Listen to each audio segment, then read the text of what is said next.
Hi everyone, and welcome to CCH Connections User Conference 2017. We're actually going to have some live conversations while we're here with a few of our attendees and guests and speakers.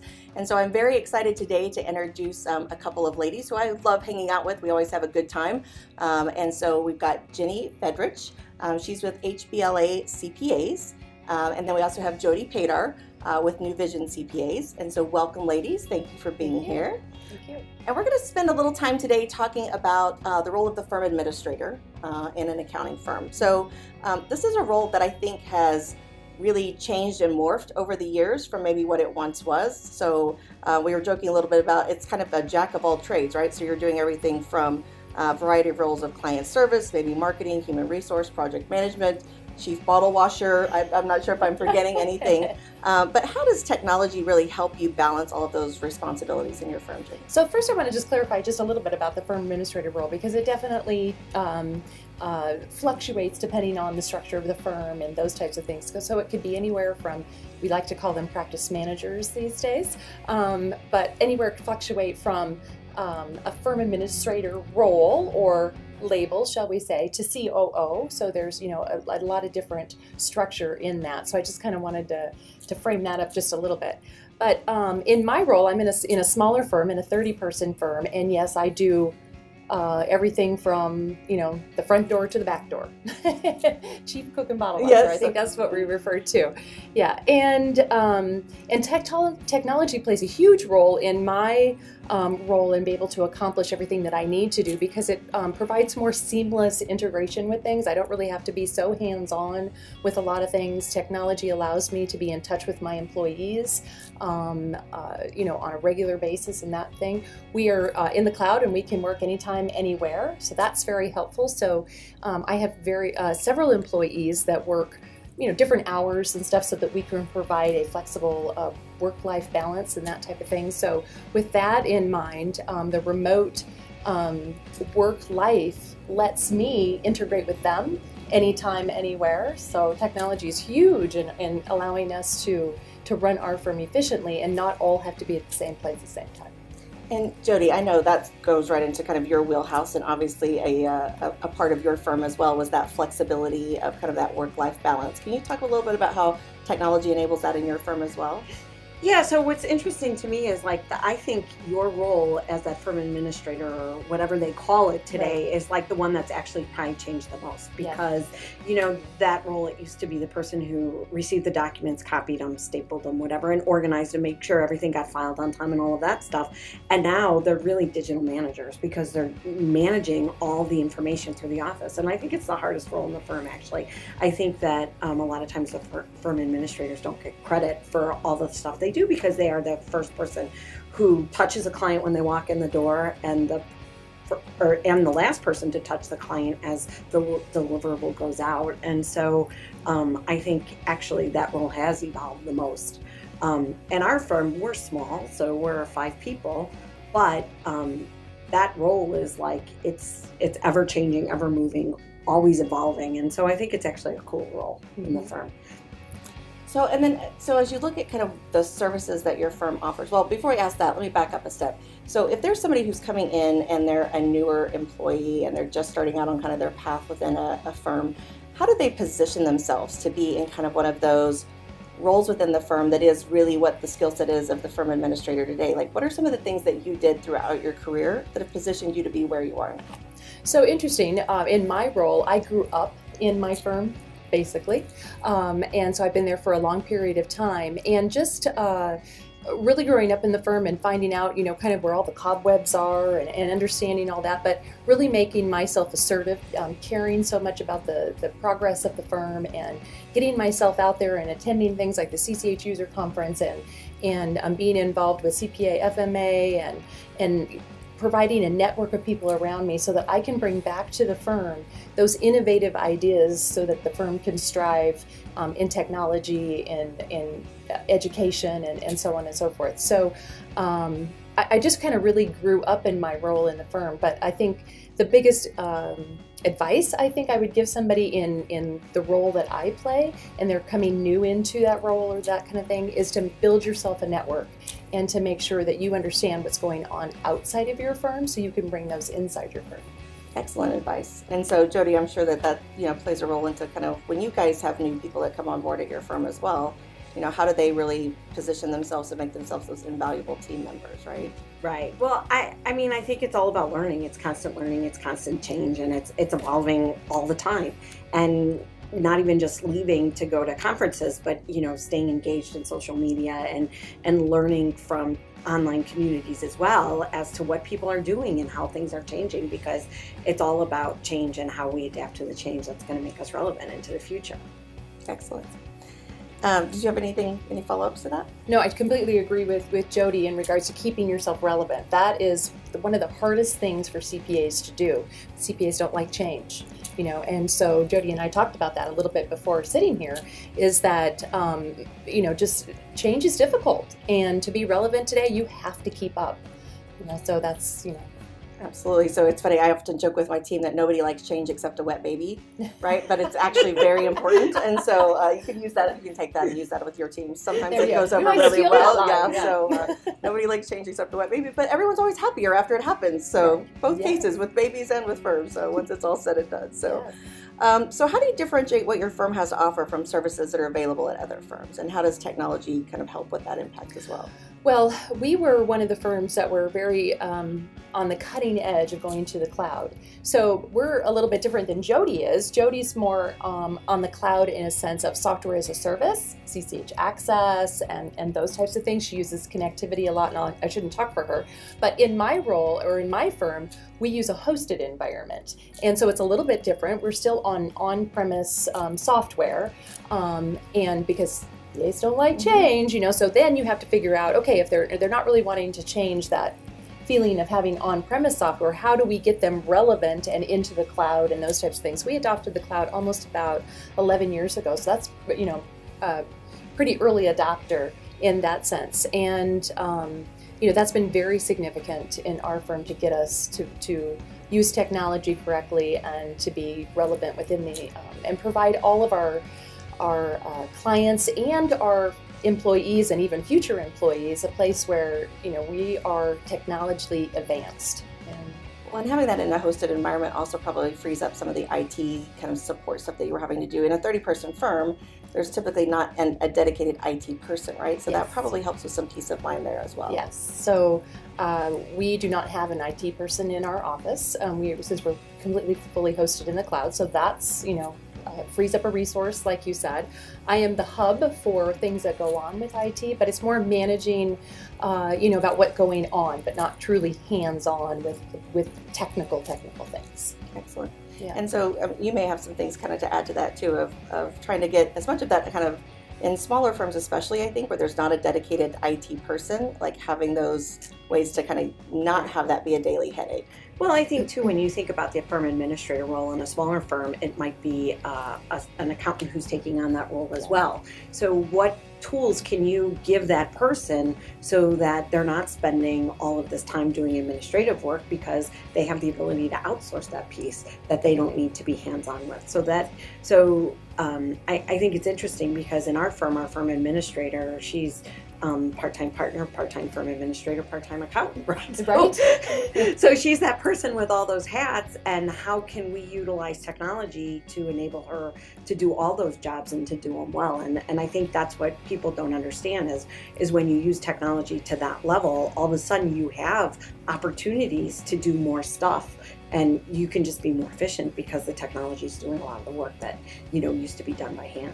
Yeah, excellent. Yeah, I would just go to add to that. People are surprised when they say, "Well, you're the only IT person in your firm," and I said, actually being in a cloud-hosted environment, it frees up my time and allows me to pay attention to other things. So definitely, it gives us tools to pay attention to. Maybe I don't want to say more important things, because technology is certainly number one. I think it's very, very important. That's what we run our firms on. But other important things that we could do. Right. It doesn't become a pain point that you have to deal with on a daily basis, right? So yeah. So when you look at attracting talented staff, right? I think that's one of the challenges that almost every accounting firm has today, is how do you find and retain those qualified staff. And so what's your best way for attracting new talent, or what have you discovered is the best way for attracting new talent? Being relevant, keeping up with the technology and the times, and giving those staff members the ability to experience the things as they do in their daily lives now. Everything is electronic. Everything is about technology. That's what they grew up with. And so you don't want to take them back. They certainly are like, oh, I have to do it that way? Oh, yeah, no. And so trying to stay advanced enough to be able to give them the opportunity and the tools and provide things for them that make them as efficient as possible. And I think they integrate very, very well when you're on the cutting edge of technology. And I always look to my new people to help me, to find answers and, okay, what do you need today? What tool would help you? And those types of things. So, yeah. Anything to add to that, Jody? I think that young CPAs want technology to be a core piece of the firm, right? I think it's a table stake now. Like, if you don't have technology, like, they're not going to even look at you. And we're a really small firm, but we can attract a really good team because they look at us and they're like, wow, like, how do you have so much more technology than some are bigger firms, in our neighborhood, and it's been a really differentiator for us. Yes. Yeah. So okay, then you find the qualified talent, you bring them on board. Tell me a little bit about what's your onboarding program like for a new employee.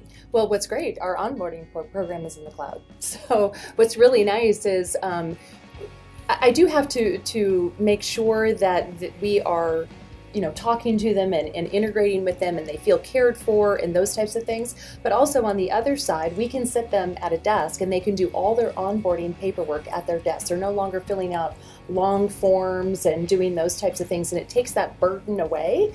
The only thing that I think that we need to be careful of is truly keeping them separate when we're providing so much technology to them. You want to make sure that they do have an inner circle, that you're caring for them and making sure that they do have that human touch still. That's very important.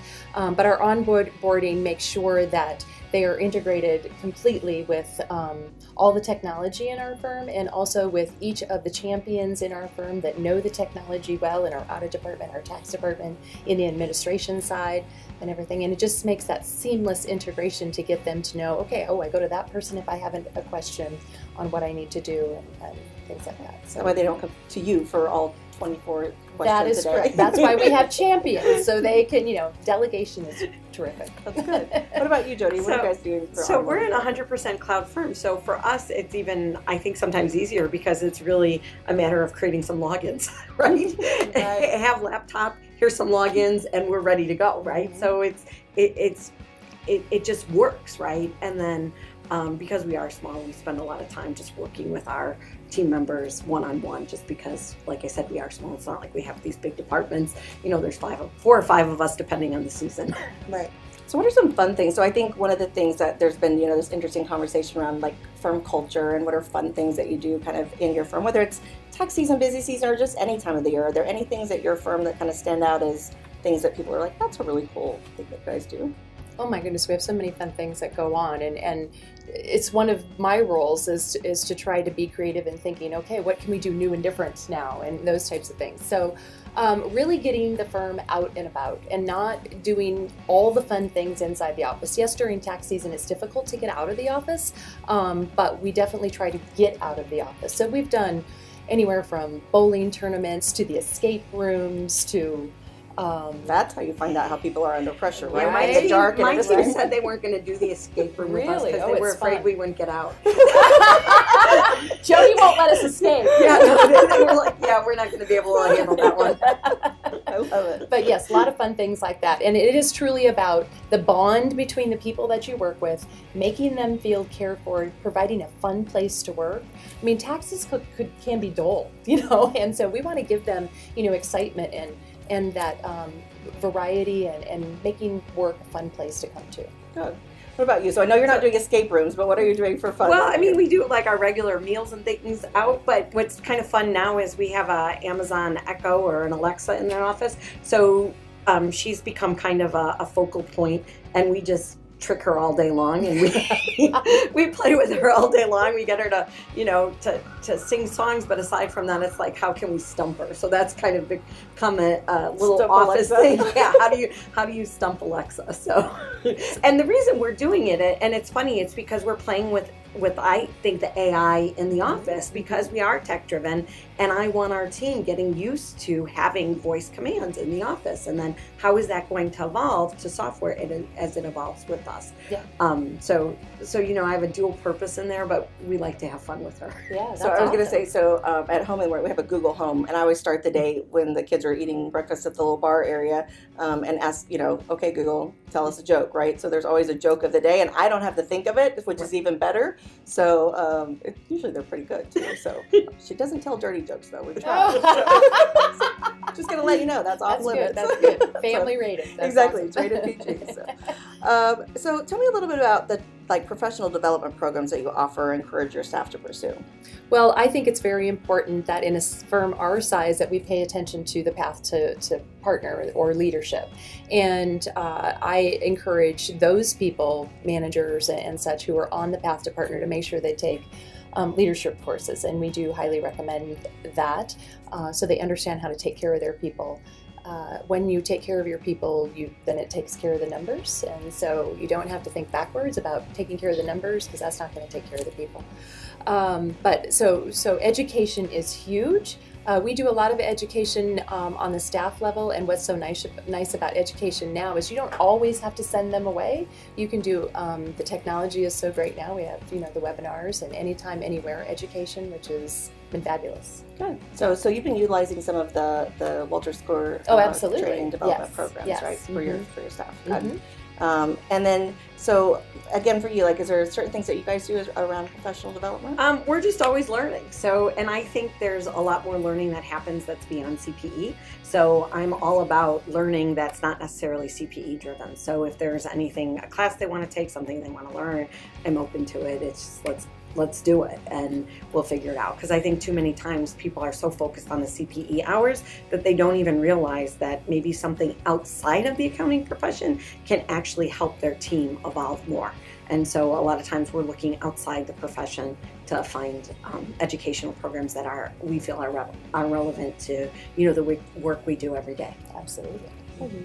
And so just to kind of talk about a couple of different products really quick. So when you look at the firm administrator role, and so PFX, Pro System FX, CCH, Pro System FX Practice Management is the solution that you guys use, and use it in a hosted environment. Mm-hmm. And then I know you guys are using CCH Access Practice and Workstream. So how do those types of solutions really help you kind of stay engaged and in kind of the hub of everything that's going on within your firm?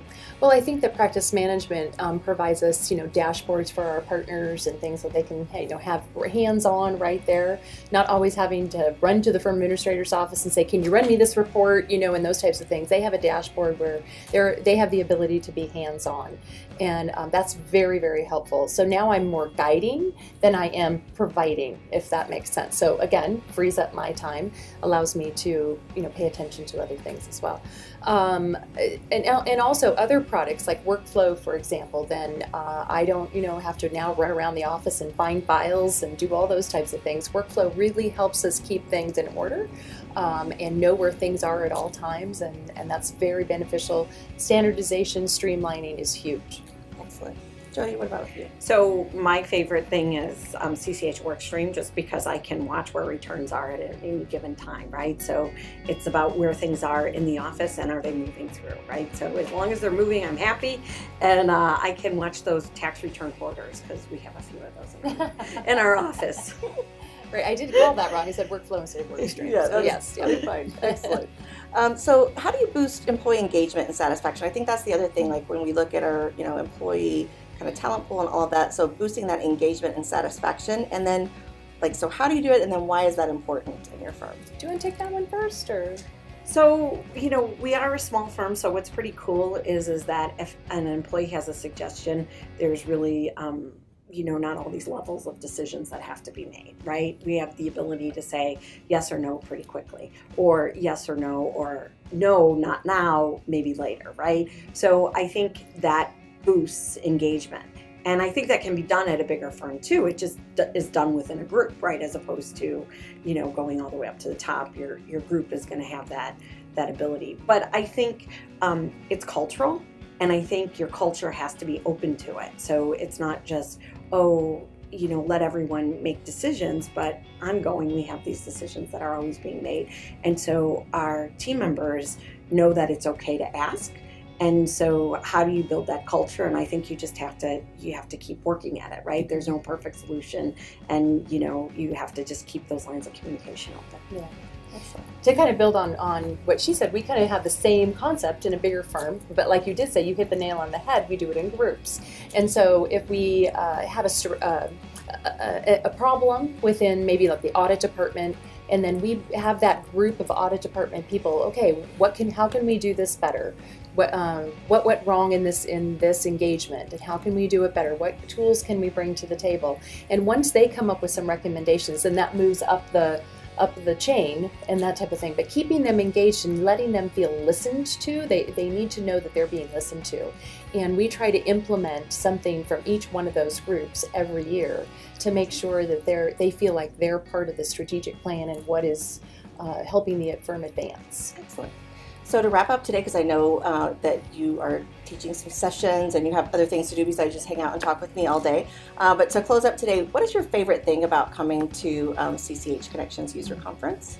So I know it's a hard question because there's so many favorite things, but like the one thing that kind of keeps you coming back, you were one of the people who stood up that you've been to 10 or more, so this is our 13th year, and you've actually been to 10 or more user conferences. So what is it that keeps you coming back? So I've been to 11, yes. I was one of the 68 people that stood up, so that made me feel really old. But that was not the intent. I started very, very, very young. That's right, I was 12. I was 12 when I came to my first one, yes. What keeps me coming back, I really have to say that building your community and getting back together with those people from across the country, and knowing that since I built that community during the year, I can call them up anytime and say, hey, how are you guys doing this? Well, how are you experiencing this? What do you think about the new software? And things like that. So we can have conversation throughout the year. But then as we come together here, the conversations that we have here and meeting new people and bringing them into the fold and being excited about new innovations with what CCH is bringing to the table and whatnot, and then bringing that back to the firm. I just think it's a very exciting time to be able to see what is out there on the table and sharing that with everybody that's here. The learning that goes on is amazing. Jody, what about you? So, I like it all. No, I really like the fact that talking to firms of different sizes and seeing what they're doing differently than what we're doing, and taking some of that back and kind of too as a check that, hey, we're doing things right here, right? And then this is how we can improve. So it kind of gives us like a baseline as to where we are in the industry as a whole. And I think that's good. It's good to kind of to see that. So that's a good place to meet those firms. Excellent. Well, thank you both so much for your time today. I definitely appreciate it. And that was a little inside look for some of you behind the scenes at CCH Connections 2017, live from San Francisco.